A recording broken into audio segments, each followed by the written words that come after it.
জানেন কি, ৫ বার নামাজ পড়তে গিয়ে আমরা এমন কিছু নড়াচড়া করি যা শরীরকে সচল রাখে। তবে মনে রাখবেন, শারীরিক নড়াচড়ার ফলে যে আমাদের স্বাস্থ্যগত উপকার হয় সেটা হচ্ছে নামাজের অতিরিক্ত নিয়ামত। নামাজের প্রধান উদ্দেশ্য হচ্ছে আল্লাহর ইবাদত করা। নামাজে আমরা দাঁড়াই, রুকু করি, সিজদা করি, বসি। এতে আমাদের সাধারণ একটা ব্যায়াম হয়। পিঠ, কোমর ও পিছনের পায়ের অংশে হালকা স্ট্রেচ হয়। হাঁটু, গোড়ালি, হাত ও ঘাড়ের বিভিন্ন অংশ সক্রিয় হয়। সঙ্গে মেরুদণ্ডেরও ব্যায়াম হয়। ৫ বার নামাজ পড়ার ফলে একটানা দীর্ঘক্ষণ বসে থাকার অভ্যাস ভেঙে যায়, যা বর্তমান জীবনযাত্রায় অত্যন্ত গুরুত্বপূর্ণ। গবেষণায় দেখা গিয়েছে নিয়মিত নামাজ পড়লে শারীরিক প্রশান্তি, মানসিক স্ট্রেস কমাতে সহায়তা করে এবং মনোযোগ বৃদ্ধি করতে সহায়তা করে। এটি শারীরিক নমনীয়তা এবং ভারসাম্য বজায় রাখতেও সাহায্য করে। নামাজ পূর্ণাঙ্গ ব্যায়ামের বিকল্প নয়। সুস্থ থাকার জন্য নিয়মিত হাঁটা ও অন্যান্য ব্যায়াম করা প্রয়োজন। একজন মুসলমানের জন্য নামাজ শুধুমাত্র একটি দায়িত্ব নয়, এটি আত্মার প্রশান্তির সাথে সাথে শরীরের জন্য একটি বিশেষ নিয়ামত।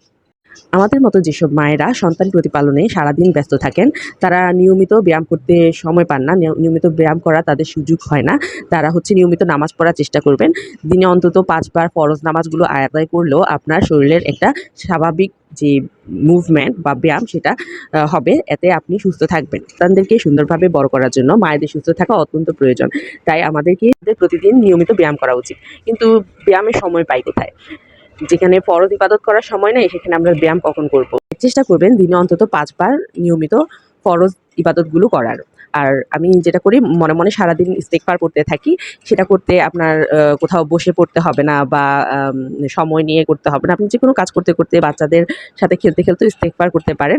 এতে যেসব মায়েদের মনে দুঃখ আছে, কষ্ট আছে যে আমরা হয়তোবা ওইভাবে আল্লাহর ইবাদত করতে পারছি না, এইরকম মনে কষ্ট রাখবেন না। কারণ সন্তান প্রতিপালন করা একটা বড় ধরনের ইবাদত। এটা আপনার উপর আল্লাহর দায়িত্ব।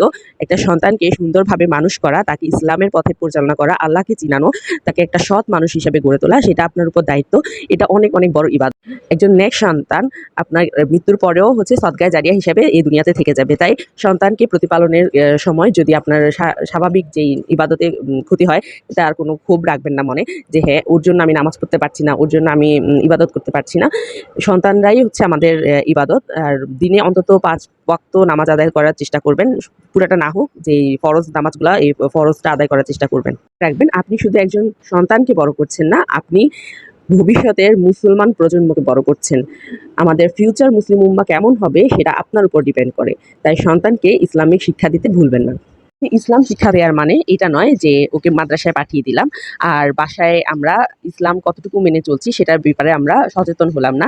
সে মাদ্রাসায় গেল, ইসলামের বিধিবিধান সম্পর্কে জানলো, কিন্তু সে যদি বাসায় এসে দেখে যে আমার পরিবারের সদস্যরা টিভি দেখছে, পর্দা করছে না, মাহরাম না মহরম মেনে চলছে না, এবং আরও অনেক কিছু আছে যে পাপ কাজের সাথে জড়িত, কিংবা ঘুষ খাচ্ছে, সুদ খাচ্ছে, তাহলে তার কাছে এই শিক্ষাটার কোনো অর্থ বহন করে না এবং সে এটা পরবর্তী জীবনে কাজে লাগাতে পারে না। সে একটা সময় গিয়ে দেখা যায় যে মাদ্রাসা থেকে পালিয়ে যায়।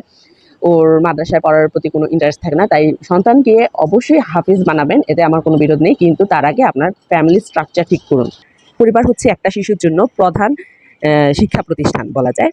যে পরিবার থেকেই সে হচ্ছে 90% জিনিস শিখে, আর আশেপাশের পরিবেশ থেকে সে যতই উচ্চ শিক্ষা গ্রহণ করুক না কেন, সেটার থেকে সে বাকি 10% গ্রহণ করে। কিন্তু পরিবার থেকে ওর হচ্ছে মেইন যে মূল্যবোধের ভিত্তি আর আশেপাশে যা ভালো কিছু আছে, আর আরও যা ভালো কিছু আছে, সেটা সে পরিবার থেকেই গ্রহণ করে, পরিবার থেকেই শিখে। আমাদের সবাইকে নিয়মিত ও খুশির সাথে নামাজ আদায় করার তৌফিক দান করুন। আমিন।